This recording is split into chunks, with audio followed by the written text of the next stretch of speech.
Hello hello hello, good evening everyone. So कैसे हैं आप सब लोग? आई होप आप सब बढ़िया होंगे। और कल ही हमारा एक इंपॉर्टेंट एग्जाम हुआ है पीजीआई चंडीगढ़ का। आप में से काफी जने पेपर देख के आए होंगे एंड बहुत बेचैन होते हैं बच्चे इस टाइम पे कि क्या क्वेश्चन के आंसर्स हैं, और वो गूगल पे यूट्यूब पे एक एक क्वेश्चन जो भी उनको याद आ रहा होता है वो टाइप कर करके, क्योंकि कितना भी बोल लो किसी को कि हम नहीं देख रहे, लेकिन कोई ना कोई कहीं ना कहीं किसी ना किसी तरीके से हर क्वेश्चन का आंसर ढूंढ ही रहा होता है कि वो जितना कम नेगेटिव हो हमें पता चल जाए।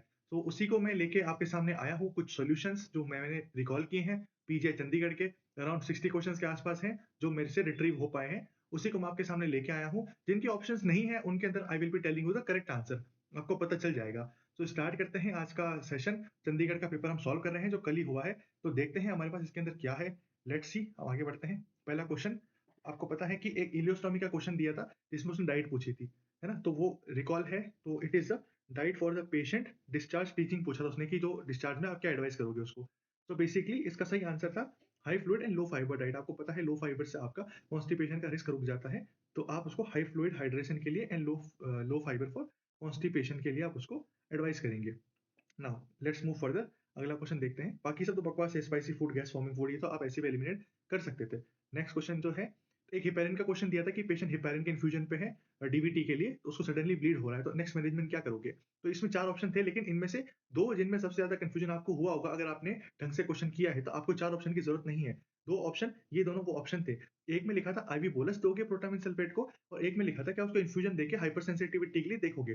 तो बेसिकली आपका जो प्रोटामिन सल्फेट होता है ना, आप उसको बोलस फॉर्म में ही देते हो। बोलस फॉर्म में क्यों? क्योंकि अपने को उसका रैपिड चाहिए होता है इफेक्ट, क्योंकि आपको पता है प्रोटामिन सल्फेट का 7.4 मिनट के आसपास हाफ लाइफ होता है नॉन सर्जिकल पेशेंट के अंदर। नॉन सर्जिकल पेशेंट के अंदर हाफ लाइफ इसका 7.4 मिनट होता है। लेकिन अगर सर्जिकल पेशेंट है तो उसके अंदर अराउंड 4.5 मिनट्स हो जाता है। ये दोनों डेटा भी अगर लिख लेना, अगर आपने नहीं लिखा हुआ है तो बेसिकली आईवी बोलस देते हैं इसको, एंड हम इसको इन्फ्यूजन से नहीं देते बिकॉज हमारे को ब्लीडिंग के रिस्क है, ब्लीडिंग हो रही है, तो हमारे को उसका इंस्टेंट एक्शन चाहिए। तो इस हिपेरिन वाले क्वेश्चन का आंसर क्या था? जो बोलस वाला ऑप्शन था आपका। आगे चलते हैं, नेक्स्ट क्वेश्चन देखते हैं। ये साइकेट्रिक से क्वेश्चन हर बार पूछा जाता है, नॉट सेट में भी आया था। बार बार रिपीट करने वाले को क्या बोलेंगे? और ऑप्शन भी सिंपल सिंपल से थे, तो आपको इसको सीधा इको ले लिया, टिक करके आगे बढ़ना था। बहुत बेसिक और सरकारी क्वेश्चन था। इसके बाद एंडोस्कोप का पूछा था, उसको डिसइंफेक्ट कैसे करते हैं, है ना? तो आपको पता है एंडोस्कोप के लिए हम 2% ग्लूटाल्डिहाइड, जिसको अपन साइडेक्स भी बोलते हैं, वो यूज करते हैं। और हमारे को कितने देर के लिए करना होता है? एटलीस्ट 20 मिनट्स के लिए इसको हमारे को उसके अंदर डिप करके रखना पड़ता है। ठीक है, जो आपके रबर प्लास्टिक के आइटम होते हैं उसको हम ईटीओ करते हैं, है ना? चलो आगे चलते हैं, देखते हैं क्या है हमारे पास नेक्स्ट क्वेश्चन। सो हाँ, स्टेटस एस्थमेटिकस के लिए पूछा था कि स्टेटस एस्थमेटिकस है जो आपके क्रॉनिक एज्मा होता है, जो 5 मिनट तक रिलीव नहीं होता। आपको पता है जो 5 मिनट तक भी रिलीव नहीं होता उसको बोलते हैं स्टेटस एस्थमेटिकस। उसमें पोजीशन पूछी थी। तो बड़ा बेसिक सा सवाल है कि सुपाइन तो रखेंगे नहीं, सांस फूलने पे लेटाओगे नहीं, उल्टा क्यों करना है? सुपारी नहीं ली हमने पेशेंट की। स्ट्रेट अपराइट इसका आंसर था। आप पेशेंट को ऐसे सीधा बैठाइए and it will ease the patient. Fowler थोड़ी सी कम हो जाती, अगर यहाँ पे हाई फाउलर सेमी फाउलर होती तो अपन फिर उसके बारे में सोच सकते थे। ओके, आई होप यहाँ तक ठीक है। जल्दी जल्दी देखेंगे क्योंकि पता है आपको इंस्टेंट सोल्यूशन चाहिए कि सही आंसर पता चल जाए और हम आगे बढ़े। उसी को मैं बिना रैशनल, ज्यादा रैशनल ना देके सही ऑप्शन पे ज्यादा फोकस कर रहा हूँ। एक सीवीपी कैथेटर का आया था कि वो कौन से आपकी लोकेशन का प्रेशर नापता है, तो ये भी बड़ा सरकारी क्वेश्चन है। राइट एट्रियम का प्रेशर नापता है सुपीरियर वेना कावा के जस्ट आपके टिप पे होता है, सुपीरियर वेना कावा आता है और राइट एट्रियम के टिप पे आपका वो कैथेटर रखा रहता है। वहाँ का ये आपका प्रेशर बताता है, right side of the heart. और अगर वो नहीं है तो राइट एट्रियम, हम इसको टिक करते हैं। राइट एट्रियम के अंदर नहीं आता, ऑलवेज रिमेंबर। ठीक है, एक और यहाँ पे मैं आपको एक्स्ट्रा पॉइंट बता देता हूँ कि जब हम सेंट्रल वीनस लाइन इंसर्ट करते हैं ना कैथेटर डालने के लिए, तो मान लीजिए कि आप तो उसको ब्लाइंड डाल रहे हो, आपने जैसे मान लीजिए प्रियन वेन आपने या फिर आपने आईजेबी आइडेंटिफाई किया, उसके बाद आपने उसको पंचर करके, ठीक है, आप कभी सेंट्रल लाइन डालते हुए देखना, पंचर करे यूएसजी से अपन साइड देख के हमने उस कैथेटर को डाला डाला डाला। अब आपको कैसे पता चलता है कि हमारा कैथेटर पहुंच गया सुपीरियर वेना कावा में या राइट एट्रियम में नहीं गया? आपको कैसे पता? तो क्या होता है ना, जैसे ही राइट एट्रियम में आपका कैथेटर एंटर करता है ना, पेशेंट टैकीकार्डिया में चला जाता है। पेशेंट का हार्ट इरिटेट होता है क्योंकि आपको पता है वहाँ आपके सारे ऐसे नोड, एवी नोड सारे वहीं पर ही होते हैं। तो उनको होता है ट्रिगर, तो उससे पेशेंट जाता है टैकीकार्डिक हो जाता है। तो मान लीजिए कभी आपने सेंट्रल लाइन डालते हुए देखा मॉनिटर की पेशेंट टैकीकार्डिक हो गया, सडनली हार्ट रेट शूट कर गई है, तो समझ जाना कि आपका जो कैथेटर है वो राइट एट्रियम में चला गया। आपको उसको विथड्रॉ करना पड़ेगा। आई होप यहाँ तक आपको समझ में आ गया। चलिए नेक्स्ट क्वेश्चन की तरफ देखते हैं। बड़ा बेसिक क्वेश्चन की टेट्रोलॉजी ऑफ फेरेट में आपको कौन सा नहीं देखने को मिलेगा? आपको पता है पीओवीआर आपको देखने को मिलता है, pulmonary stenosis, overriding aorta, ventricular septal defect and right ventricular hypertrophy. सरकारी क्वेश्चन, बड़ा बेसिक सा क्वेश्चन है, इसमें कुछ ज्यादा बात नहीं है। तो पीएस हमारे को देखने को मिलेगा, ओवरराइडिंग देखने को मिलती है, वीएस देखने को मिलता है, आउटिंग स्टेनोसिस जैसा हमारे को कुछ इसमें देखने को नहीं मिलता। ठीक है, इसी की तरह आपका एक पेंटो लॉजी ऑफ फैलेट भी होता है, पेंटल लॉजी ऑफ फैलेट, जिसके अंदर यहाँ पे वी था ना, तो वीएसडी की जगह एएसडी भी ऐड हो जाएगा, वीएसडी की जगह एक एएसडी भी ऐड हो जाएगा। नाउ मैं आपके सामने लिखता हूँ पेंटोलॉजी ऑफ पेंटोलॉजी ऑफ सेंट्रल सेंट्रल। आप मुझे बताना कमेंट सेक्शन में कि पेंटोलॉजी ऑफ सेंट्रल क्या होता है, ठीक है? ये आपका होमवर्क है, कभी एग्जाम पूछा नहीं है, लेकिन आप मुझे कमेंट सेक्शन में बताए के जाएंगे, क्योंकि इससे आप सर्च करोगे, सर्च करने से आपकी नॉलेज बढ़ेगी। और वैसे भी यहाँ एग्जाम अपन सेशन डिस्कस कर रहे हैं Q&A का, तो मैं उसके बारे में डिटेल में नहीं जाऊंगा, मेरे दिमाग में आया तो मैंने सोचा टर्म आपको बोल देता हूँ। ओके, नाउ इसमें पूछा था कि 1000 ml हमारे को देना है, आपको पता है ड्रॉप फैक्टर आप रखते हैं कितना, 15 रखते हैं, 15 जो दिया हुआ है, 12 घंटे में आपको देना है, और मिनट में पूछा तो ये डिवाइड कर दो, इसका आंसर आया था 20.8 इक्वल्स टू 21। तो 21 हमारे को टिक करके आना था इसके अंदर, 20 भी है, इसके अंदर 21 भी है, तो सही आंसर आपका 20 बन जाएगा, क्योंकि इट इज 20.8 जो फाइनल आंसर हमारे पास आया है। ओके, चलिए आगे चलते हैं, देखते हैं क्या है। नॉट सीन इन, ठीक है, ये सेम क्वेश्चन ही हो गया आपका, इसके अंदर ऑप्शन गलत है, आउटिक स्टेनोसिस वाला ऑप्शन इसके अंदर सही जाएगा। लेट्स मूव फर्दर, नेक्स्ट क्या है हमारे पास। So principle of autonomy, autonomy का मतलब है जो पेशेंट बोल रहा है उसको चुपचाप मान लेने का, तो कॉन्फिडेंशियलिटी तो कुछ सेंस बनता नहीं है, पेशेंट अगर रिफ्यूज कर रहा है ब्लड के लिए तो उसकी बात मान लो, पेशेंट बोलेगा आपसे ट्रीटमेंट नहीं कराना, आप कुछ नहीं कर सकते, पेशेंट बोलेगा आपसे ही ट्रीटमेंट करवाना है तो भी ठीक बात है। तो कहने का मतलब है जो बोलेगा वो होना पड़ेगा, मतलब कहने का मतलब है कि भाई ने बोला तो करने का। चलो आगे चलते हैं, इसका आंसर चला गया आपके पास, रिफ्यूजल, अगर ब्लड रिफ्यूज कर रहा है तो आप उसको नहीं चढ़ा सकते। नेक्स्ट मूव फर्दर, क्या है हमारे पास, ड्रग का क्वेश्चन है, वही 28 mg आपके पास ऑर्डर्ड में है, और आपके पास 20 mg है 5 ml में, तो आपके पास 1 ml में कितना हो गया 4 mg, इसको आप सॉल्व करेंगे तो 3.5 आंसर आता है, 3.5 ml आपको देना पड़ेगा। बड़ा बेसिक ड्रग कैलकुलेशन का क्वेश्चन है, आई होप इसके अंदर तो इसके को तो किसी ने गलत नहीं किया हुआ है ना, इसको तो मैं सॉल्व कराते हुए भी मुझे ऐसा लग रहा है कि ठीक है यार, आंसर बताना था तो मैं बता रहा हूँ, सॉल्व कराने की इसमें नीड नहीं है। नेक्स्ट क्वेश्चन हमारे पास है, हाँ this is the important question, इसके अंदर क्या था कि कैटास्ट्रोफिक कौन सा कहलाएगा, कि अगर एक फैमिली में कितनी परसेंट की इनकम उनकी हेल्थ पे चली जाती है, तो आपका कैटास्ट्रोफिक क्या कहलाएगा WHO के अकॉर्डिंग, ठीक है? तो बेसिकली अगर मोर देन 40%, ये स्टैंडर्ड डेटा है, मुझे पता है काफी जनों का ये क्वेश्चन नहीं आया होगा, क्योंकि it is more like a data question, तो अगर डेटा किसी ने पढ़ा है तो उसको पता होगा, अगर नहीं पता तो कोई ऐसी जरूरी नहीं है, और हर क्वेश्चन करने के नहीं होता, आपको भी पता है एग्जाम में कोई ऐसा एग्जाम नहीं जिसमें आप 100 में से 100 क्वेश्चन करके आओ, या कोई ऐसा टीचर नहीं जो आपको ये एडवाइस करता है कि आपको सारे क्वेश्चन अटेंड करने हैं, अगर कोई ऐसा बोल रहा है तो बहुत गलत बोल रहा है, अगर कोई बोलता है कि 90 प्लस अटेंड करो, गलत है, ठीक है? अनलेस अनटिल आपको आ रहे हैं इट इज गुड, बट आप किसी के प्रभाव में आके ये सब मत करके आना, बेसिकली आपको बस 75 से 80% तक जो आपके टोटल क्वेश्चन है उसको अटेंड करने होता है विद एक्यूरेसी, विद एक्यूरेसी। आपकी एक्यूरेसी कम है तो आप और भी कम क्वेश्चन अटेंड कर सकते हैं, ठीक है? इसके बारे में और डिटेल में हम किसी और दिन डिस्कस करेंगे। यहाँ पे इसका आंसर चला गया 40% से ज्यादा अगर किसी फैमिली की इनकम उसकी हेल्थ एक्सपेंडिचर में जा रही है, तो मतलब उस देश की हालत बड़ी खराब है, ये कहने का इस क्वेश्चन का बेसिक मतलब था। नेक्स्ट क्वेश्चन हम देखते हैं क्या है हमारे पास।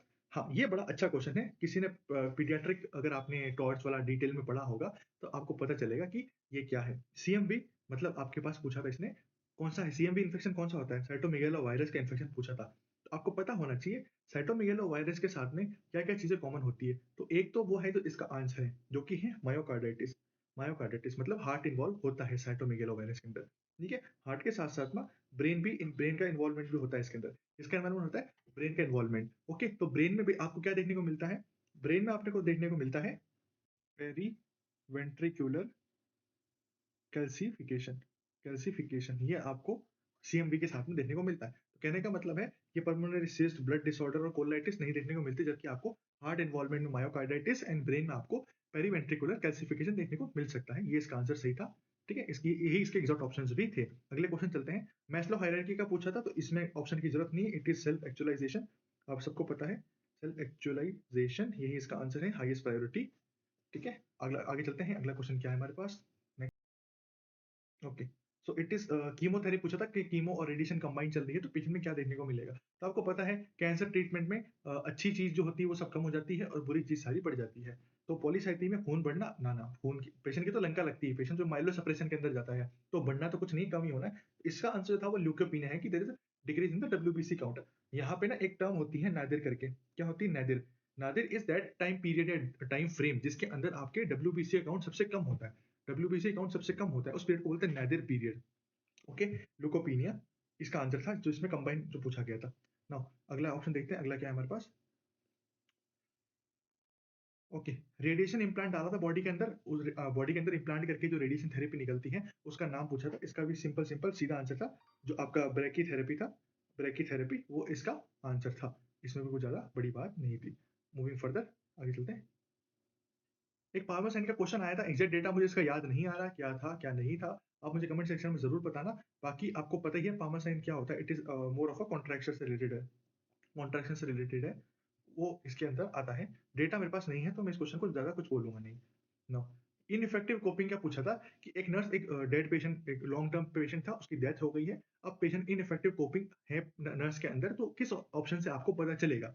उसमें एक ऑप्शन था कि वो अपने दोस्तों के साथ में चर्च जाती है, जो वहां पे जो प्रीस्ट होते हैं उनसे मिलती है। एक ऑप्शन था कि बहुत सारी शिफ्ट ड्यूटीज कर रही है ना, ये जिसने एग्जाम दिया उसको पता होगा, ये ऑप्शन थे वहां पे। एंड लास्ट था कि उस दूसरे स्टाफ से बात करी है पेशेंट के बारे में।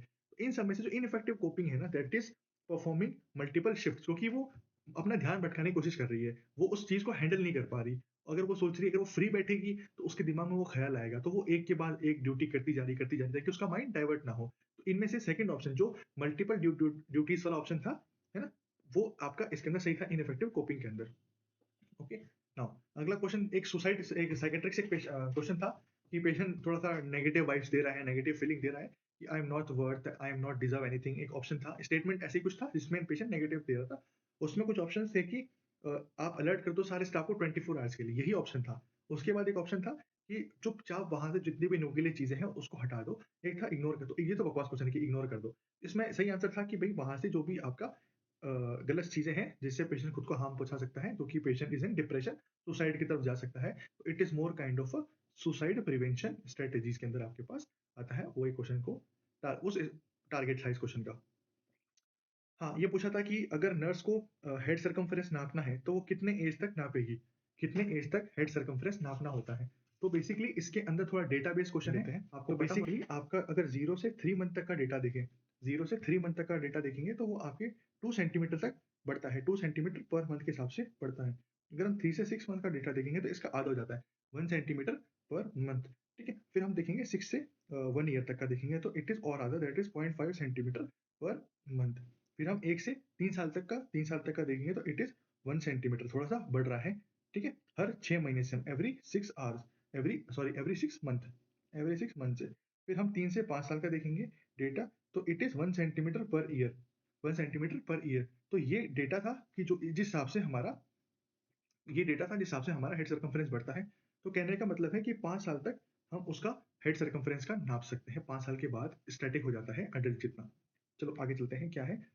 एक क्वेश्चन था कि पेशेंट 20 साल से हिस्ट्री है पेशेंट की क्रॉनिक हाइपरटेंशन की, तो आप उसमें सबसे पहला पैरामीटर कौन सा चेक करोगे। उसमें एक रीनल से रिलेटेड एक ऑप्शन था कि जिसमें renal damage, renal perfusion mismatch या रीनल इंजरी का कुछ पॉइंट दे रखा था, तो उसके अंदर जो वही आंसर था रीनल डिसफंक्शन वाला। आप जिसने भी वो टिक किया है आपने सही है, आप 1 पॉइंट अपना ऐड कर रहे हो उसके अंदर। नाउ एक और था, ये सबसे बढ़िया क्वेश्चन लगा और काफी जने इसका गलत आंसर भी बता रहे हैं, लेकिन मैं आपको सही ऑप्शन बताऊंगा इसके अंदर, और क्यों क्यों है वो भी मैं आपको जरूर बताऊंगा। ये मुझे बड़ा अच्छा लगा था। ठीक है, और ये क्वेश्चन आगे भी पूछा जा सकता है। इसके अंदर एक डीके का पेशेंट था जिसका आपके पास पीएच 7.20 था, है ना, और CO2 आपका ठीक ठाक था, नॉर्मल सा, थोड़ा सा कम रेंज में। बाइकार आपका इसमें बहुत कम था, जो आपको 12 दे रखा था। नेक्स्ट मैनेजमेंट पूछा था, तो बहुत जने इसके अंदर बोल के आए हैं कि बाइकार्बोनेट दे दो, क्योंकि बाइकार्बोनेट 12 मिलीमोल है। तो लेकिन मैं आपको बता देता हूँ, डीके के पेशेंट के अंदर ध्यान से सुनना, गाइडलाइंस बोलती है डीके के पेशेंट के अंदर जो पहला मैनेजमेंट है वो आप करोगे fluid resuscitation. Fluid resuscitation is the initial and the first most treatment. उसमें भी आप नॉर्मल सलाइन का बोलत देते हो। डीके के पेशेंट के अंदर आपको हाइड्रेशन बहुत चला के रखना पड़ता है। आप एक प्रोटोकॉल के हिसाब से आपको उसको कंटिन्यूस एनएस पे रखना पड़ता है, कंटिन्यूस एनएस पे रखना पड़ता है पेशेंट को, अप्रोक्स मान लीजिए 100 ml पर आवर पे। ठीक है, एंड उसकी आपको करनी पड़ती है शुगर शुगर चार्टिंग। जैसे ही उसकी शुगर 250 mg पर डीएल से नीचे आ जाती है तो आप उसको डीएनएस पे स्विच कर देते हो। मतलब कहने का है आप पेशेंट को हाइड्रेट करो और साथ में उसकी शुगर मॉनिटरिंग करते रहो। जैसे ही 250 mg से कम उसकी शुगर होती है तो हम स्विच करके डेक्सट्रोज नॉर्मल सलाइन पे ले लेते हैं। अब यहाँ बहुत बच्चों के क्वेश्चन है कि जब हम शुगर कम करना चाह रहे हैं तो फिर डेक्सट्रोज पे क्यों ले रहे हैं, क्योंकि सडनली हम कुछ भी कम नहीं करना चाहते, सडनली हम कुछ भी बढ़ाना नहीं चाहते। यही प्रिंसिपल है मेडिसिन का, सडनली कुछ कम नहीं होता, सडनली कुछ ना बढ़ाया जाए। ब्लीडिंग में अलग बात है, तो उसमें आपको सडन इंटरवेंशन चाहिए होता है। आई होप यहाँ तक खत्म हो गया है। ओके, आपको समझ में आया। तो कहने का मतलब था जो डीके का पेशेंट होता है उसके अंदर आप बाइकार्बोनेट नहीं देते। बाइकार्बोनेट का इंडिकेशन है अगर पीएच आपकी 6.9 से नीचे जा रही है। लिख लो 6.9 से नीचे गया या आपका 10 से नीचे चला गया बाइकार्बोनेट। इन दोनों कंडीशन के अंदर ही आप बाइकार्ब दोगे, अदरवाइज अगर आपने बाइकार्ब दिया तो इसका एसिडोसिस वर्स होता है। बाइकार्ब से इसका एसिडोसिस ठीक नहीं होता। मेरी स्टेटमेंट याद रखना इस कंडीशन के अंदर। तो आगे चलते हैं। हाइपोकैलेमिक करेक्शन का कोई सेंस बनता ही नहीं क्योंकि आपको पता है डीके के अंदर हाइपरकैलेमिया होता है। आप कभी डीके का पेशेंट देखोगे ना, तो आपके फ्रूटी स्मेल वाला, कीटोन्स पॉजिटिव, वो सब। ठीक है, आगे चलते हैं। क्या है, पेनक्रियाटिक सिक्रीशन को कौन स्टिमुलेट करता है? तो ऐसे सिक्रीशन, ऐसे सिक्रेटिन। सिक्रेटिन आपके पेनक्रियास को करता है, गैस्ट्रिन आपके गैस्ट्रिक को करता है। इसमें कोई ज्यादा खास बड़ी बात नहीं थी। नेक्स्ट क्वेश्चन कौन सा है? हाँ, इस क्वेश्चन के अंदर भी ना बहुत बच्चों को डाउट है और बहुत बच्चे इसका गलत भी करके आए हैं। इसका बेसिक कॉन्सेप्ट एंड रैशनल मैं आपको बताता हूँ क्यों। क्योंकि आपने देखा एक पेशेंट को पेन के लिए हमारे को ओपियोइड ड्रग देनी है। अब बहुत बच्चे इसके अंदर मॉनिटर में रेस्पिरेटरी रेट करके हैं, रेस्पिरेटरी डिप्रेशन। अब उसने पूछा गया, उसने ये पूछा आपको कि आपने ओपियोइड स्टार्ट करनी है पेन के लिए, तो आप सबसे पहले कौन सा डेटा लोगे? अरे तो सबसे पहले तो आप उसका पेन चेक करोगे ना। ओपियोइड से डिप्रेशन तो बाद में होगा, हो सकता है डिप्रेशन होने से पहले उसका दर्द चला जाए। समझ रहे हो मेरी बात? तो आपको बेसलाइन क्या रखना था? आप जिस पैरामीटर के लिए उसको दवाई दे रहे हो, आप वो ना नाप के उसकी सांसें चेक कर रहे हो, ये कौन सा रोमांटिक माहौल बना रखा है? कहने का मतलब है बेसलाइन पेन चेक करो, फिर ओपियोइड दो, फिर ओपियोइड से वापस पेन चेक करो, क्योंकि वो कम हो रहा है कि नहीं हो रहा। ओपियोइड से रेस्पिरेटरी डिप्रेशन तो ओवरडोज पे होता है ना, ओवरडोज बैठे-बैठे तो होती नहीं है। जब पेशेंट बार-बार गोलियाँ फूकेगा, फाकेगा, तब उसका ओवरडोज होगा ना। तो कॉमन सेंस की बात है, हर मैग्नीशियम में रेस्पिरेटरी डिप्रेशन, हर ओपियोइड में रेस्पिरेटरी डिप्रेशन नहीं होता। क्वेश्चन क्या था, आपको वो पढ़ना जरूरी था। इसके अंदर आपका बेसलाइन पेन आपका मेजरमेंट आंसर जाएगा। आगे चलते हैं, देखते हैं क्या है हमारे पास। हाँ, ये भी क्वेश्चन एक बहुत अच्छा क्वेश्चन था। इसके अंदर पूछा था कि एक एट्रियल फिब्रिलेशन का पेशेंट है, वो बहुत लंबे टाइम से आपका वारफेरिन खा रहा है। अब उसको यूटीआई हो गया, यूटीआई के लिए आपने उसको ये दोनों ड्रग दी, ट्राइमिथोफेनाम एंड सल्फामेथोक्साजोल। अब पढ़े लिखे को पता है कि इसको हम बोलते हैं कोट्रिमाजोल, कोट्रिमाजोल, कोट्रिमक्स, कोट्रिमाजोल, कोट्रिमाजोल हम इसको बोलते हैं। ओके, तो अब आपको पता होना चाहिए कि इसमें पूछा था कि क्या हम करना चाहिए, नर्स क्या करेगी। पहला ऑप्शन है कि जैसा लिखा है वैसा दे दो। दूसरा है कि क्वेश्चन करो कि डॉक्टर साहब ये क्या दे दिया, पागल हो गया आप, ये क्या थेरेपी बना दिया आपने, पेशेंट निपट सकता है। तीसरा है कि वारफेरिन को होल्ड कर दो। अब वारफेरिन जब पेशेंट इतने लंबे टाइम से वारफेरिन खा रहा है, एट्रियल फिब्रिलेशन के लिए खा रहा है, तो आप किस कॉन्सेप्ट से उसको वारफेरिन को होल्ड करवा सकते हो? इवन अगर एक आपको पता है ओबीजी में अगर फीमेल वारफेरिन भी होती है और वो कंसीव कर लेती है ना, तो भी हम सडनली हम उसको ये नहीं बोलते कि वारफेरिन स्टॉप कर दो, है ना? तो हम उसको वारफेरिन पे रखते हैं, फिर हेपेरिन पे स्विच करते हैं। पता है ना आप लोगों को ये कॉन्सेप्ट? ठीक है। नाउ फिर लास्ट में होता है एंटीबायोटिक 2-3 दिन दे दो और काम खत्म। अरे यार, कुछ होता है ना प्रोटोकॉल कि भाई 7 दिन खानी है, 10 दिन खानी है। ये कौन सा सेंस है? No, no, no, this is not. तो कहने का मतलब है अगर आप वारफेरिन ले रहे हो और साथ में आपने ये कॉम्बिनेशन लिया, तो there is a increase risk for bleeding. Increase risk for bleeding क्यों? क्योंकि आपके जो कोट्रिमाज़ोल होता है, कोट्रिमोक्साज़ोल होता है, सॉरी, कोट्रिमाज़ोल तो क्रीम होती है एंटीफंगल ना। कोट्रिमोक्साज़ोल जो होता है, कोट्रिमोक्साज़ोल जो होता है, एक एंजाइम पे एक्ट करता है जिसको बोलते हैं CYPZ-C9, CYPZ-C9। ये एक एंजाइम होता है जो आपके वारफेरिन को ब्रेक डाउन करने में काम आता है। वारफेरिन को ब्रेक डाउन करने में काम आता है। तो अगर वारफेरिन ब्रेक डाउन नहीं होगा बॉडी में, तो उसकी कंसंट्रेशन बिल्ड अप होती रहेगी और इवेंचुअली वो ब्लीडिंग कर देगा। तो कहने का मतलब है दोनों दवाई साथ में नहीं दी जाती। तो आपको यहाँ पे क्वेश्चन करना था, डॉक्टर साहब पेशेंट की सुपारी लिए होगा। ठीक है, आगे चलते हैं। नेक्स्ट क्वेश्चन है, स्टेटस एस्मेटिकस के अंदर अपराइट पोजीशन देंगे, ये डिस्कस हो चुका है। आगे चलते हैं। आई होप मजा आ रहा होगा, थोड़ा सा है सेशन और फिर इसको खत्म करते हैं। यार ये नेक्स्ट क्वेश्चन आ जा। एक मिनट गाइस, है ना।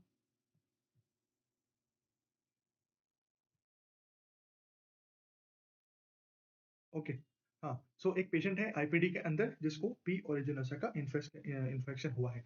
पी ओरिजिनोसा का इन्फेक्शन हुआ है। अब आपको पता है कि हाइड्रोजेनिक तो क्या होता है जो हम देते हैं, नोजोकोमिल क्या होता है जो हॉस्पिटल से मिलता है।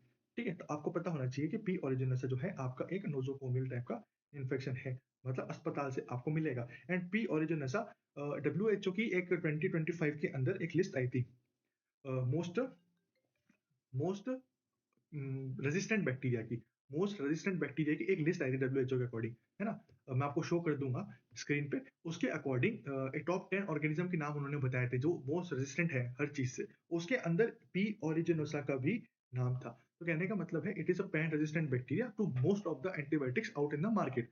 लेकिन हाँ, तो इसीलिए वो नोजोकोमिल है, मतलब हमारे हॉस्पिटल में रहता है, क्योंकि वो हर चीज़ से रेजिस्टेंट है। तो अगर पेशेंट को पी ओरिजिनोसा का इन्फेक्शन हुआ है, तो मतलब उसको नोज़ोकोमियल टाइप का इन्फेक्शन हुआ है, कहने का मतलब ये है। नाउ नेक्स्ट क्वेश्चन लेते हैं। 2 साल के बच्चे से क्या उम्मीद करते हो कि वो क्या कर सकता है? 2 साल का माइलस्टोन क्या है? तो कहने का मतलब है ट्राइसाइकिल तो वो 3 साल पे चलाता है। सीज़र कट करेगा, लेकिन वो इसमें ऑप्शन था ब्लंट सीज़र, जिसने एग्ज़ाम दिया उसको पता है कि ब्लंट सीज़र यूज़ करने का एक ऑप्शन था, लेकिन वो सही नहीं है। किकिंग फुटबॉल, इसके अंदर ये सही जाएगा कि इस माइलस्टोन के अंदर बच्चा किक कर देता है। 18 पे बच्चा भागना सीख जाता है, आपको पता है ना? और 1 साल 2 साल तक वो easily can kick a ball. तो इसका सही आंसर किकिंग अ बॉल जाएगा। राइटिंग स्मॉल लेटर्स ऑप्शन में नहीं था, मुझे पता है। ठीक है? चलो आगे चलते हैं, क्या है हमारे पास? ऑक्सीडेटिव बॉन्ड कम्युनिटी का क्वेश्चन आया था कि किस लिए यूज़ करते हैं, तो ये सीवेज ट्रीटमेंट के लिए यूज़ करते हैं, स्ट्रेट फॉरवर्ड आंसर है। आगे चलते हैं, क्या है हमारे पास नेक्स्ट क्वेश्चन? हुँ, हाँ, ये अच्छा क्वेश्चन था। 35 की महिला है जिसको पॉलीहाइड्रोमेनास डायग्नोस हुआ है। अब आप नेक्स्ट मैनेजमेंट क्या करोगे? तो एक है इलेक्टिव सिज़ेरियन सेक्शन क्यों काटना है 5 हफ्ते पहले? काट के कहाँ निकाल के भेजना है? इतनी जल्दी किसको हो रही है? तो बकवास ऑप्शन है, एआरएम कर दो। हाँ, आर्टिफिशियल रप्चर कर दो। बैठे-बैठे क्या बोले मैं, इंडक्शन ऑक्सीटोसिन, सारे बकवास ऑप्शन है। किसी को नहीं पता होगा ना, तो वो भी सही कर देगा इसका आंसर कि एमनियोसेंटेसिस कर दो यार। खुद निकाल लो हल्का-सा फ्लूइड, इसमें क्या बड़ी बात हो गई? नेक्स्ट क्वेश्चन चलते हैं, क्या है हमारे पास? सेंट्रल प्लेसेंटा प्रीविया का पेशेंट आया था जिसको हेवी ब्लीड हो रहा था और उसका फीटल हार्ट रेट नॉर्मल था। फीटल हार्ट साउंड नॉर्मल था और उसको हेवी ब्लीड होता है, सेंट्रल प्लेसेंटा प्रीविया, ये क्वेश्चन था। नेक्स्ट इंपॉर्टेंट मैनेजमेंट पूछा था। Normal vaginal delivery not possible due to central placenta previa. Forced delivery कहाँ डालोगे फोर्सेड? जगह ही नहीं है, निकलना ही नहीं है उस बच्चे को वहां से सेंटर में आके चिपका हुआ है वो, कि हम ना जाने देंगे भाया, है ना? फिर लास्ट में सीजेरियन सेक्शन। ऑब्वियसली आपको पता है मार्जिनल या आपके जो लास्ट वाला फोर्थ टाइप का होता है, उनके अंदर आपको सीज़ेरियन ही करवाना पड़ता है ना? And type second posterior, marginal and fourth जो आपका सेंटर होता है, इन तीनों के अंदर जो स्टैंडर्ड प्रैक्टिस है, that is caesarean section. Type 2 anterior के अंदर आप ट्राई कर सकते हो, रिकमेंडेड नहीं है। इट इज डिपेंड कि कौन कॉल ले रहा है ऑब्स्टेट्रिक के ऊपर, ये होता है। नाउ आई होप आपको मजा आ रहा होगा। यहाँ तक चलते हैं, क्रॉस इन्फेक्शन का पूछा था कि एक पेशेंट से नर्स को होता है उसको क्रॉस इन्फेक्शन बोलते हैं क्या? जो नर्स से पेशेंट को होता है उसको क्रॉस इन्फेक्शन बोलते हैं क्या? उसको तो हम आइट्रोजेनिक बोलते हैं। हेल्थ केयर वर्कर जो उसको थमा के आता है कि भाई साहब ये लीजिए, है ना, ई कोलाई लीजिए, उसको हम आइट्रोजेनिक बोलते हैं। तो एक जो मरीज दूसरे मरीज की सहायता करता है उसको बोलते हैं क्रॉस इन्फेक्शन। मतलब एक भाई साहब दूसरे भाई साहब को इन्फेक्शन दे रहे हैं हॉस्पिटल के अंदर, पेशेंट टू पेशेंट, उसको बोलते हैं हम क्रॉस इन्फेक्शन। अगला क्वेश्चन है, एनाफाइलेटिक शॉक के लिए सबसे पहले क्या दोगे? Intramuscular adrenaline. बहुत सरकारी बड़ा बेसिक क्वेश्चन, सीएचओ लेवल का क्वेश्चन है ना? Not respect disrespecting any CHO, है ना? You guys also have a great work to do, but कहने का मतलब है बड़ा बेसिक एंड बड़ा सिंपल सा क्वेश्चन है एनाफाइलेक्सिस पे। सिविल इम्यूनो कॉम्प्रोमाइज पेशेंट है, उसकी आंखें आपको साफ करनी है, उसकी नीयत में खोट आया है, आपको उसकी आंख साफ करने के लिए बोला गया है। तो सबको पता है कि आंखें कैसे साफ करते हैं। आंखें साफ करते हैं आप इनर से आउटर, क्योंकि इनर आपका आपका क्या होता है, लेस कंटेमिनेटेड होता है, मोर कंटेमिनेटेड होता है। लेस टू मोर, अगर मोर टू लेस लाओगे तो यहाँ पर भी हो जाएगा, तो कहने का मतलब है। और आउटर से इनर कोई सेंस नहीं बनता, सर्कुलर मोशन ना ना, ये अपन कोई इलियोस्टोमी वो क्लीन नहीं कर रहे। आपको पता है सारी जो क्लीनिंग होती है उसमें अपन लेस टू मोर जाते हैं, ठीक है? Both eyes together with the swap, ये कौन सा, नहीं ये कौन सा नैनो वाले ना, ऐसे नहीं करना। इनर से outer, single stroke throw, single stroke throw. ठीक है, नेक्स्ट क्वेश्चन क्या है हमारे पास? ये क्वेश्चन उल्टा था, है ना? इसमें हैगार्ड पेप्लो ऊपर दे रखा था और पूछा था थ्योरी कौन सी दी गई है, तो आंसर एक ही रहेगा, चाहे पेप्लो ऊपर आ जाए या आईपीआर नीचे आ जाए, आंसर यही जाएगा। इंटरपर्सनल थ्योरी हैगार्ड पेप्लो ने दी थी, और पेपर के अंदर हैगार्ड पेप्लो ने कौन सा दिया था और नीचे अलग-अलग थ्योरीज के नाम लिखे थे, जिनमें से इंटरपर्सनल थ्योरी, ये कम्युनिकेशन वाली थ्योरी दी गई थी, वो इसका आंसर जाएगा। जो आपको पता है पेप्लो साहब ने ये दिया था। ये क्वेश्चन अच्छा है, वीटी के लिए कौन सी ड्रग दोगे? तो हम देते हैं एम्योडेरॉन। वीटी के लिए हम देते हैं एम्योडेरॉन। ओके, इससे आपका वो होता है, आपको पता है, blue man syndrome. I hope आप सबको पता होगा यहाँ तक। डिल्टियाज हम रूटीनली यूज नहीं करते, डिकॉक्सिन हार्ट फेलियर वाले पेशेंट के अंदर देते हैं। नेक्स्ट क्वेश्चन आगे चलते हैं, क्या है हमारे पास? आई होप मजा आ रहा होगा। अगर आपको क्लास पसंद आ रही है, अपने दोस्तों के साथ शेयर कीजिए, लाइक कीजिए। एंड अगर आपको और कोई डाउट है, इसके अलावा जो क्वेश्चन बच गए हैं, अगर आपको मुझे रिकॉल करवाने हैं, आप कमेंट सेक्शन में बता सकते हैं, अपन उस पर भी डिस्कस करेंगे, कोई डाउट नहीं है। जितने मेरे पास मैक्सिमम करेक्ट वे में हो सके मैं आपके सामने क्वेश्चन लेके आया हूँ। पूछा था 48 आवर्स के बाद में बर्न पेशेंट के अंदर फ्लूइड दिया, कैसे असेस करोगे कि फ्लूइड कार्यरत रहा या नहीं रहा? तो ये भी बहुत बार पूछा गया है, आपको पता होना चाहिए कि यूरिन आउटपुट हम मेजर करते हैं, it is the best indicator पूछा जाए तो। अगर ओवरऑल बेस्ट इंडिकेटर पूछा जाए कि पेशेंट पूरा ठीक हुआ है कि नहीं, तो आप वेट से बता सकते हो। लेकिन अगर पूछा जाए फ्लूइड के लिए, तो आप बताएंगे उसका आउटपुट ठीक है, पेशेंट ठीक से सुसु करने लग जाएगा, क्योंकि आपका सॉरी गाइस, क्योंकि आपका रीनल परफ्यूजन मेंटेन हो जाएगा उसके अंदर। ओके, वेट चेक हमारा ओवरऑल सबसे बढ़िया है। कैपिलरी रिफ्लेक्स टाइम हमारा सबसे पहले ठीक होगा, तो 48 आवर्स तक रुकने की हमारे को उसमें जरूरत नहीं है। चलो आगे चलते हैं, क्या है हमारे पास नेक्स्ट क्वेश्चन। ये बड़ा पीडियाट्रिक्स माइलस्टोन से आपके जो नॉर्मल मैनेजमेंट है बीबी का, उसमें से क्वेश्चन आता है। आपको पता है पहले 7 दिन के अंदर बच्चा वेट लॉस करता है 10% तक, एंड 10वें दिन तक वो वापस वेट गेन करना स्टार्ट हो जाता है। बड़ा बेसिक क्वेश्चन है। 10% लॉस करेगा और 10th डे पे वो रिगेन करना स्टार्ट हो जाएगा। इसके अंदर बाकी ऑप्शन पढ़ने की जरूरत नहीं है, आपको सिंपल 10th डे वाला रूल पता होना चाहिए। 7 day loss and 10th day पे gain start. Next go further, क्या है हमारे पास। ये तो हो गया हमारे पास। नेक्स्ट क्वेश्चन है, एनएसआई हुआ है पेशेंट को, नीडल स्टिक इंजरी है। एक इसमें ऑप्शन था कि प्रॉपर लैंग्वेज देखिए, एक जेआर था, वो आपका आईएम लगा रहा था, उसने निकाला, उसकी एनएसआई हो गई। अब उसको क्या करना चाहिए। इसमें बच्चे दो ऑप्शन में कंफ्यूज हुए थे कि एक्सट्रायल वाटर दिया हुआ था और एक है ना सोप एंड वाटर दिया हुआ था। तो कहने का मतलब है इसके अंदर ऑप्शन था vigorous scrub with soap and water for 5 minutes. वैसे तो 10 मिनट तक करते हैं, लेकिन इसके अंदर 5 मिनट दे रखा था, लेकिन कोई इशू नहीं है। हमारा सही आंसर यही जाएगा, vigorous scrub with soap and water. अच्छे से उसको रगड़ रगड़ के धोना है। हम सिर्फ स्टाइल वाटर से उसका आपकी जो वायरस है वो वॉश ऑफ नहीं होता। तो कहने का मतलब था कि इसके अंदर विगरस वाला ऑप्शन जाएगा। ये बड़ा अच्छा क्वेश्चन था कि एक ट्रैकिया हो रखा है, सॉरी ट्रैकिया में आपकी टीटी डाल रखा है पेशेंट को, ट्रैकोस्टोमी ट्यूब। ट्रैकल डेविएशन से प्रिवेंट करने के लिए आप क्या करोगे। तो एक ऑप्शन था कि प्लग्ड टीटी यूज करेंगे। प्लग्ड टीटी यूज करोगे तो पेशेंट सांस कैसे लेगा। ट्रैकिया डाइवर्ट हो ना हो, पेशेंट इस दुनिया से उस दुनिया में जरूर डाइवर्ट हो जाएगा। इसमें बोला large size tube, large size से तो ट्रैकिया जितना होगा उतनी यूज करोगे, लार्ज साइज से क्या होगा। तो ये दोनों कोई सेंस नहीं बनाते।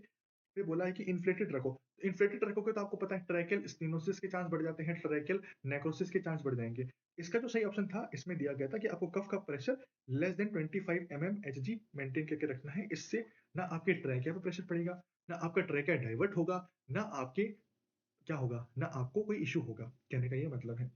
आगे चलते हैं नेक्स्ट, मोन्टेक्सटेक्स टीबी सॉरी ट्यूबरक्लोसिस के लिए। हाँ, या एक चीज बता देता हूँ मैं आपको कि एक CYTB टेस्ट है जिसको हमने चेंज कर दिया है। मतलब मोन्टॉक्स को अडल्ट में जो मोन्टॉक्स टेस्ट करते थे उसको हमने CYTB से रिप्लेस कर दिया है। 1 साल से ऊपर हो गया है एंड हम उसको देते हैं आज हमारे पास ओपीडी में एंड CCU में हमारे पास वो CYTB साइटोकिनिन ट्यूबरकुलोसिस। इसका फुल फॉर्म क्या है, साइटोकिनिन ट्यूबरकुलोसिस। ये हमारे पास एंटीजन, मतलब ये जो न्यू प्रोडक्ट है आपके एलर्जिक ये रिएक्शन चेक करने के लिए, TST के लिए, ये हमारे पास मोन्टॉक्स को रिप्लेस कर दिया है इसने अडल्ट्स में। चिल्ड्रंस में अभी भी इसकी स्टडी पेंडिंग पड़ी है। ओके, तो नेक्स्ट टाइम कभी पूछे कि सीवाई टेस्ट टीबी किसमें करते हैं या मोन्टॉक्स टेस्ट को कौन से टेस्ट ने रिप्लेस किया है, तो आप बोल के आना CYTB टेस्ट। सिक टेस्ट पता है आपको, डिप्थीरिया के लिए करते हैं। इसमें कुछ ज़्यादा डिस्कस करने के लिए है नहीं मेरे पास। आगे चलते हैं, क्या है हमारे पास नेक्स्ट क्वेश्चन। चलो चलो आगे चलें यार, तो अटक जाता है ये बार बार। 1 मिनट गाइस, है ना। Okay, so which of the following water soluble, आपको पता है ADE के आपके वाटर सोल्यूबल होते हैं, इसमें से कुछ बड़े बात नहीं है। Next question, next question.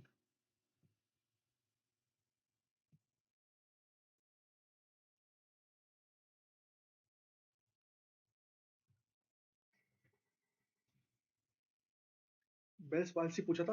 Bell's palsy कौन से नर्व की वजह से होता है, तो फेशियल नर्व की वजह से बेल्स पाल्सी होता है। आपको पता होगा जस्टिन बीबर जो है, जस्टिन बीबर, उसको एक रैमसी हंट सिंड्रोम नाम की बीमारी से डिस्कवर हुआ था उसके अंदर, रैमसी हंट हंट सिंड्रोम। तो ये भी आपकी फेशियल नर्व को ही डैमेज करती है। ये एक आप पढ़ना इसके बारे में, रैमसी हंट सिंड्रोम के बारे में, है ना, कि इसके अंदर कौन सा ऑर्गेनिज्म होता है, ये आप मुझे कमेंट सेक्शन में बता के जाएंगे। उसके अंदर भी फेशियल नर्व इन्वॉल्वमेंट होता है।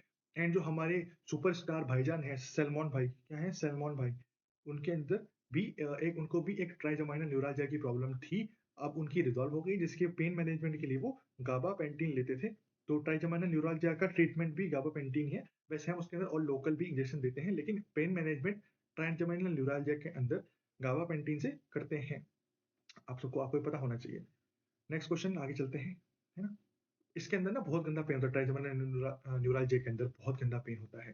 ठीक है, मीजल्स वैक्सीन की पूछी थी, ड्यूरेशन क्या आप देते हैं, तो आपको पता है 9 से 12 महीने के अंदर देते हैं। इसमें भी कुछ ज़्यादा खास सीन था नहीं। बर्थ वर्थ 6 महीने 15 महीने, तो कोई सेंस बनता नहीं इस चीज़ का। ठीक है, next let's go further. Okay, 35 week का प्रेगनेंसी है, ये हम क्वेश्चन कर चुके हैं। इसके अंदर एमनियोसेंटेसिस करना था, है ना। इसके अंदर कुछ खास है नहीं हमारे पास। प्रेसबाइकसिस पूछा था, आपको पता है एज रिलेटेड हियरिंग लॉस को प्रेसबाइकसिस बोलते हैं। प्रेसबाइकसिस एज रिलेटेड हियरिंग लॉस। ठीक है, उसके बाद क्या है, एक आईएमआर का क्वेश्चन आया था, इसको आपको कैलकुलेट करना था, सिंपल सा था, आपको 5 लाख ऊपर लिखना था और 500 नीचे लिखना था, इधर 1000 हो जाता है, इसको इससे काट दो तो आपके पास, इसको इससे काट दो, ठीक है? तो इसका आंसर आता है आपका 1 पर 1000 लाइव बर्थ, मतलब हर 1000 पे एक बच्चा बर्थ हो रहा है। इसका आंसर ये वाला सही था। 4 दिन बाद पेशेंट एडमिट हुआ है, उसको इन्फेक्शन हो गया, आपको पता है पोस्ट 48 आवर्स बाद इसको होता है जो हम बोलते हैं नोज़ोकोमियल इन्फेक्शन। खत्म, तो इसका आंसर था। अब नोज़ोकोमियल इन्फेक्शन को हॉस्पिटल एक्वायर्ड इन्फेक्शन से ये टर्म है जो चेंज कर दी गई है। अगर आपको पता थी तो अच्छी बात है, नहीं तो अब लिख लेना। अबगर पूछा था बच्चे का, ठीक है? तो आपको पता है 120 पे 2 स्कोर, लस्टिक पे 2, एक्रोसाइनोसिस पे 1, वीक टोन पे 1, है ना? और रेस्पिरेशन भी हम इसको लस्टिक के साथ जोड़ देते हैं तो 1। तो 1, 2, 3, 4, 5, 6, 7, तो 7 इसका आंसर चला गया। इसका आंसर था 7। अबगर स्कोर आपके बच्चे का आएगा 7। ओके, लेट्स गो फर्दर, आगे चलते हैं। Okay, let's go. I hope आपको मजा आ रहा होगा क्लास के अंदर। Move further, let's move further, let's see another question. ये तो स्लाइड चेंज नहीं होती यार, एक second, again sorry guys. Okay, तो एक क्वेश्चन था कि टोंसिलेक्टोमी हुई है चाइल्ड की, ये भी बड़ा स्टैंडर्ड बेसिक क्वेश्चन सबको पता होना चाहिए, NPA position fundamental of nursing में बहुत बार पूछा है। टोंसिलेक्टोमी वाला पेशेंट होता है, उसमें पहले तो आपको एक यहाँ क्वेश्चन आता है कि जो रेड कलर के जो जूस होते हैं, या जो आपके पोमेग्रेनेट के जूस होते हैं, उनको अवॉइड करना होता है। सेकंड, हमारे को पोजीशन कौन सी देनी पड़ती है, तो हम देते हैं इसके अंदर साइड लाइन पोजीशन देते हैं, ठीक है? एंड यहाँ पे अगर फ्रीक्वेंट swallowing करता है बच्चा, फ्रीक्वेंट swallowing, तो फ्रीक्वेंट swallowing इज इंडिकेटर कि वहाँ ब्लीड हो रहा है, क्योंकि अगर कोई चीज अंदर बराबर लीक होती रहती है ना, तो अपन गल्प करते हैं उस चीज को, इसीलिए तो बच्चा का फ्रीक्वेंट swallowing कर रहा है, तो कहने का मतलब है कि वो वहाँ ब्लीडिंग के चांस बढ़ रहे हैं, ब्लीडिंग के इश्यूज हैं वहाँ पे। एक पूछा था कि एक सबक्लेविन सेंट्रल वेनस कैथेटर डाला है उस टीपीएन देने के लिए, तो टीपीएन उसी से क्यों देते हैं, क्या पर्पस है सेंट्रल लाइन का टीपीएन के लिए? तो बेसिकली यही पर्पस होता है कि आपकी पेरिफेरल आर्टरीज, जो पेरिफेरल लाइंस होती है ना, तो जो वेन्स होती है, तो उनमें जलने के चांस ज्यादा होते हैं, क्योंकि आपको पता है कि जो आपका टीपीएन है वो आपके एक हाइपरटोनिक सोल्यूशन होता है। आपके हाइपरटोनिक सोल्यूशन होता है, तो वो वहां पे फ्लेबाइटिस कर सकता है, फ्लेबाइटिस कर देता है। तो कहने का मतलब है फ्लेबाइटिस से प्रिवेंट करने के लिए, वेनस डैमेज से प्रिवेंट करने के लिए हम उसको लार्जर वेन से हम लार्जर वेन से उसको एडमिनिस्टर करते हैं टीपीएन। उसके बाद है कि एक सिस्टिक फाइब्रोसिस का पेशेंट आया था, सिस्टिक फाइब्रोसिस वाला बच्चा दिया गया था, पूछा था इनमें से कौन सा स्टेटमेंट सही है, तो एक स्टेटमेंट लिखा था कि it is the autosomal recessive disorder that affect exocrine gland, ये एक स्टेटमेंट था एक्सोक्राइन ग्लैंड वाला, आपको उसको टिक करके आना था। मेरे पास 4 ऑप्शन तो नहीं आए हैं इस क्वेश्चन के, लेकिन मैं आपको सही आंसर जरूर बता सकता हूँ, है ना? आप में से बहुत जने ये भी सोच रहे होंगे कि बिना ऑप्शन के सही आंसर, क्योंकि मुझे मैंने देखे हैं क्वेश्चन, है ना, मुझे पता है कि उनमें से सही वाला कौन सा था। बाकी सब रेलिवेंट नहीं थे, एक एक्सोक्राइन वाला ऑप्शन था वही रेलिवेंट होता है, क्योंकि आपको पता है इसके अंदर सीएफटीआर जीन का म्यूटेशन होता है, उससे आपके सारे सिग्नेचर ठीक हो जाते हैं। ओके, एक प्रोप्रानोल पे पेशेंट को स्टार्ट करना था, उसने पूछा था कि कैसे ऐड करते हैं, जो आपके बीटा ब्लॉकर्स होते हैं कैसे ऐड करते हैं, तो इसमें बहुत सारे ऑप्शन थे। एक ऑप्शन था जिसके अंदर आपके पास था epinephrine and norepinephrine at synapsis, एक ये वाला ऑप्शन था beta agonist beta antagonist activity of epinephrine and norepinephrine at synapsis, एक ऑप्शन था। जिन्होंने पेपर दिया है, सॉरी गाइस, जिन्होंने पेपर नहीं दिया, मैं एग्जैक्ट क्वेश्चन नहीं ऑप्शन नहीं ला पाया आपके सामने, क्योंकि it is more kind of memory based question थे हैं, ठीक है? ये ऑप्शन में दिया गया था। हालांकि बीटा ब्लॉकर आपका O2 कंजम्पशन भी कम करते हैं, लेकिन O2 कंजम्पशन वाला कोई ऑप्शन नहीं था, इसलिए हम यहाँ पे वो वाला ऑप्शन टिक करेंगे जिसके अंदर हमारे पास एपिनेफ्रिन नॉन एपिनेफ्रिन वाला पोर्शन था। अगला क्वेश्चन है, क्रिएटिनिज्म पूछा था। क्रिएटिनिज्म किसको बोलते हैं, तो आपको पता है हाइपोथायरॉयडिज्म को, कॉन्जेनिटल हाइपोथायरॉयडिज्म को, मतलब कॉन्जेनिटल हाइपोथायरॉयडिज्म को हम क्रिएटिनिज्म बोलते हैं। बड़ा बेसिक सिंपल क्वेश्चन, आगे चलते हैं। हाँ, ये क्वेश्चन ना मुझे पता है बहुत बच्चे गलत करके आए होंगे, क्योंकि इसमें उसने क्वेश्चन घुमा दिया था, इसने पूछा कि हाइपर पैराथायरॉयडिज्म है पेशेंट को, बहुत जगह यूट्यूब पे ना गलत बताया जा रहा है, वहां पे ना हाइपोथायरो वहां पे लिखा हुआ है कि पेशेंट को हाइपोकैल्सीमिया है, किसी कहीं पे लिखा हुआ है, कहीं पे इसका उल्टा लिखा हुआ है, तो कहने का मतलब है हाइपर पैराथायरॉयडिज्म था पेशेंट को। तो हाइपर पैराथायरॉयडिज्म आपको पता है कि कैल्शियम का लेवल बढ़ता है, और जब कैल्शियम का लेवल बढ़ता है ना, तो वहां पे कार्डियक अरिथमिया के चांस बढ़ जाते हैं, ना कि टिटनी या लेंजल स्पाज्म वीकनेस के, है ना? हमेशा वो हाइपोकैल्सीमिया पे क्वेश्चन पूछते हैं एग्जाम में, तो हमारे दिमाग में वही चोवेट्स की साइन और आपके वो सब रहता है, ठीक है? तो आपको पता होना चाहिए कि हर जगह चोवेट्स की साइन, ट्रोजियो साइन पॉजिटिव नहीं होता, हर जगह टिटनी नहीं होती, आपको देखना था कैल्शियम का लेवल कम है या ज्यादा है। हाइपर पैराथायरॉयडिज्म आपको पता है पैराथायरॉयड हार्मोन आपका ब्लड में कंसंट्रेशन मेंटेन करके रखता है। कैल्सिटोनिन आपका बोन में कंसंट्रेशन मेंटेन करके रखता है कैल्शियम की। तो जब आपका हाइपर पैराथायरॉइडिज्म है, तो मतलब hyper calcium in the blood, तो hyper calcium will cause arrhythmia. यहाँ पे आपको एक पॉइंट और मैं बताता हूँ एक्स्ट्रा, किसी दिन एग्जाम पूछेगा कि हाइपर कैल्सीमिया वाला पेशेंट कैसे मरता है, तो आप उसको बोलना सिस्टोलिक सिस्टोलिक अरेस्ट से मरता है। सिस्टोलिक अरेस्ट से मरता है मतलब हार्ट आपका ऐसे हो जाएगा, ऐसे नहीं हो पाएगा। ऐसे होके मरना मतलब हाइपर कैल्सीमिया, और ऐसे होके मरना मतलब रिलैक्स होके मरना, दिस इज हाइपर कैलीमिया। कहने का मतलब है आपके हाइपर कैलीमिया के अंदर डायस्टोलिक अरेस्ट होता है, डायस्टोलिक अरेस्ट होता है, जबकि आपके हाइपर कैल्सीमिया के अंदर सिस्टोलिक अरेस्ट होता है। याद रखना, इंपॉर्टेंट क्वेश्चन है, एग्जाम में पूछा जाएगा। ठीक है, तो that's all from my side. ठीक है, आई होप आपको ये मजा आया होगा। मैंने जितने मेरे पास क्वेश्चन आए मैं आपको सामने लाया। अगर आपको पसंद आया है तो आप लाइक करना, कमेंट भी कर सकते हैं कि कोई क्वेश्चन में अगर आपको डाउट है तो फिर एक बार रिव्यू कर लेंगे। जहाँ तक मेरा हिसाब है इट इज 98% एक्यूरेट। हर चीज 100% की एक्यूरेसी कोई नहीं दे सकता, अगर कोई देता है तो वो, अगर वो आपके डिल्यूजन ऑफ ग्रेंडियोसिटी में है। तो सॉरी अगर कोई गलती हो गई हो स्टेटमेंट में किसी, क्योंकि there is a slip of tongue, है ना। तो आप अपने दोस्तों के साथ इसको शेयर करना। आई होप आपको क्लास पसंद आई होगी। अगर मैंने एक कल क्लास डाली थी नियोनेटल रिससिटेशन पॉलिसी, जो अभी अपडेट हुई है, आप में से बहुत जनों ने वो नहीं देखी होगी, तो वो भी एग्जाम पॉइंट ऑफ व्यू से बहुत इंपॉर्टेंट है। मैं आपको सजेस्ट करूंगा कि आप जाइए चैनल पे और वो वीडियो जरूर देखना। जो बचे हुए क्वेश्चन है इस जो मेरे पास नहीं है उसको आप मुझे कमेंट सेक्शन में शेयर कर देना। और जो बचे हुए 40 क्वेश्चन है, इट इज अराउंड 57 के आसपास क्वेश्चन कराए मैंने, तो बचे हुए जितने क्वेश्चन है अपन उसको और एक क्लास में आपके सामने ले आऊंगा, अगर वो मेरे पास क्वेश्चन सही तरीके से आए तो। Thank you so much guys, thank you so much for being a great audience. And share करिए अपने दोस्तों के साथ जिनको भी पेपर सॉल्यूशन देखना है, रादर देन इधर उधर भटकने से। थैंक यू सो मच, जल्दी मिलेंगे एक नई वीडियो के साथ में। Good night.